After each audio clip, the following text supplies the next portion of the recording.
امریکہ نے اسرائیلی محاصرہ توڑنے اور غزہ امداد لے کر جانے والے فلوٹیلا کے 4 منتظمین پر پابندیاں عائد کر دی ہیں، اور عرب میڈیا الجزیرہ کے مطابق واشنگٹن نے فلوٹیلا میں منتظمین پر حماس کی حمایت کا الزام عائد کیا ہے۔ یہی نہیں، پابندیوں کے حق میں شواہد پیش نہیں کیے گئے۔ امریکی وزیر خزانہ نے فلوٹیلا کو دہشت گرد نواز قرار دیتے ہوئے موقف اپنایا کہ غزہ پہنچنے کی کوشش خطے میں دیر پا امن کے لیے کامیاب پیش رفت کو نقصان پہنچانے کے لیے مضحکہ خیز کوشش ہے، اور اسکاٹ بیسنٹ نے یہ بھی کہا کہ حماس کے عالمی مالیاتی معاونت کے نیٹ ورکس ختم کر کے رہیں گے۔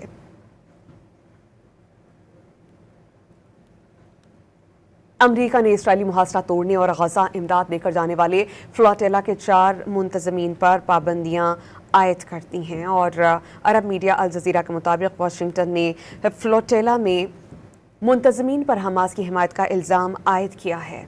یہی نہیں، پابندیوں کے حق میں شواہد پیش نہیں کیے گئے۔ امریکی وزیر خزانہ نے فلوٹیلا کو دہشت گرد نواز قرار دیتے ہوئے موقف اپنایا کہ غزہ پہنچنے کی کوشش خطے میں دیر پا امن کے لیے کامیاب پیش رفت کو نقصان پہنچانے کے لیے مضحکہ خیز کوشش ہے، اور اسکاٹ بیسنٹ نے یہ بھی کہا کہ حماس کے عالمی مالیاتی معاونت کے نیٹ ورکس ختم کر کے رہیں گے۔